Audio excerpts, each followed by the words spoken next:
I'm committed to buying and owning Gaza. US President Donald Trump has once again ignited tensions within NATO, this time with his proposal for the US to take control of Gaza and relocate its Palestinian population. The plan has drawn swift condemnation from key NATO allies, deepening divisions that began with his stance on Ukraine. I'm committed to buying and owning Gaza. As far as us rebuilding it, we may give it to other states in the Middle East to build sections of it. Other people may do it through our auspices, but we're committed to owning it, taking it, and making sure that Hamas doesn't move back. Turkish President Recep Tayyip Erdogan wasted no time in condemning the proposal. Speaking at a press conference, he accused Washington of acting under pressure from the Zionist lobby and vowed that Palestinians would never be forced from their homeland. Unfortunately, we see that the Israeli administration has more insidious and inhumane plans in mind instead of making the ceasefire permanent. First of all, I would like to say this clearly. The proposals put forward by the new American administration regarding Gaza under the pressure of the Zionist lobby are not worth our attention or discussion. The people of Gaza, who have not left their lands despite all the cruelty, savagery, and attacks of Israel, will continue to stay in Gaza, live in Gaza, and protect Gaza. Germany also rejected the idea. Chancellor Olaf Scholz called Trump's plan a scandal, denouncing it as an outright violation of international law. Berlin has repeatedly voiced support for a two-state solution and opposes any forced displacement of Palestinians. The whole conflict in the Middle East, as has been mentioned, is an issue where we must do everything we can to ensure that there is no further escalation, but that peaceful coexistence is possible. And we can hope that it will now apply to Lebanon, that it will be possible for Syria, and that it will not be squandered, that everyone there can live together, that we can achieve peaceful coexistence between a Palestinian state and Israel.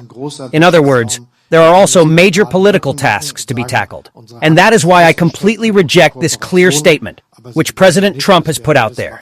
We must not resettle the population of Gaza to Egypt and Jordan. That is not okay. Last remark. NATO nations have responded with near-unanimous opposition to Trump's Gaza plan. The United Kingdom reaffirmed its commitment to a two-state solution, insisting that Palestinians have the right to their homeland. I have, from the last few weeks, two images fixed in my mind. The first is the image of Emily Damari reunited with her mother, which I found extremely moving. The second was the image of thousands of Palestinians literally walking through the rubble to try to find their homes and their communities in Gaza. They must be allowed home. They must be allowed to rebuild, and we should be with them in that rebuild on the way to a two-state solution. For me, this summit is not just the announcement. France warned that any forced displacement would be a clear violation of international law and a serious setback to peace efforts.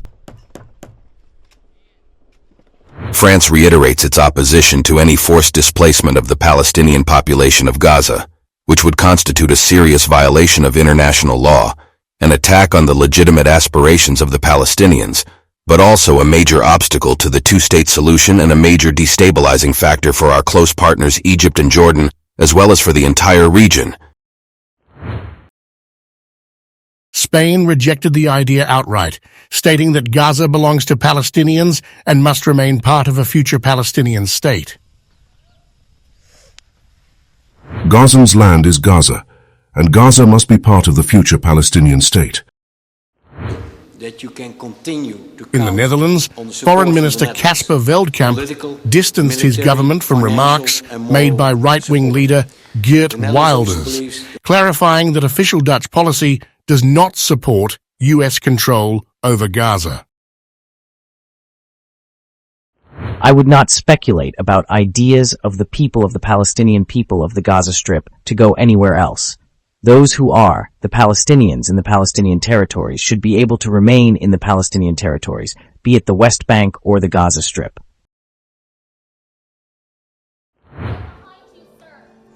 Despite mounting backlash from NATO allies, President Donald Trump remains resolute in his stance and has reiterated his firm stance on Gaza, stating that Palestinians should not be allowed to return until the region is fully stabilized. Well, I'll be meeting with all of them numerous times, by the way, but I'll be meeting with all of them. And yeah, I think that it's a big mistake to allow people, the Palestinians or the people living in Gaza, to go back yet another time. And we don't want Hamas going back.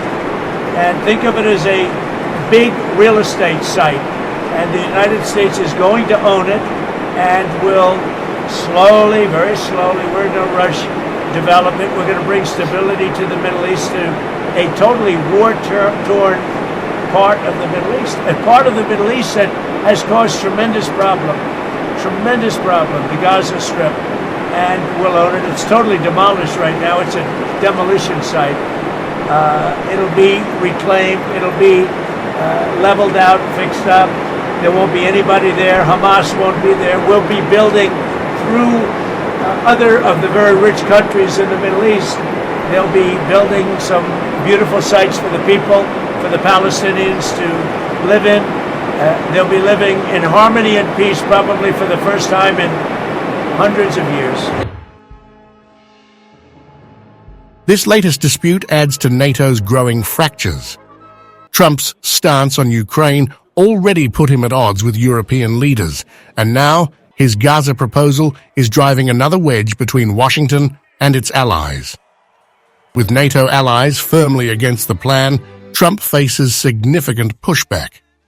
But will he double down, or is this just the beginning of a larger strategy?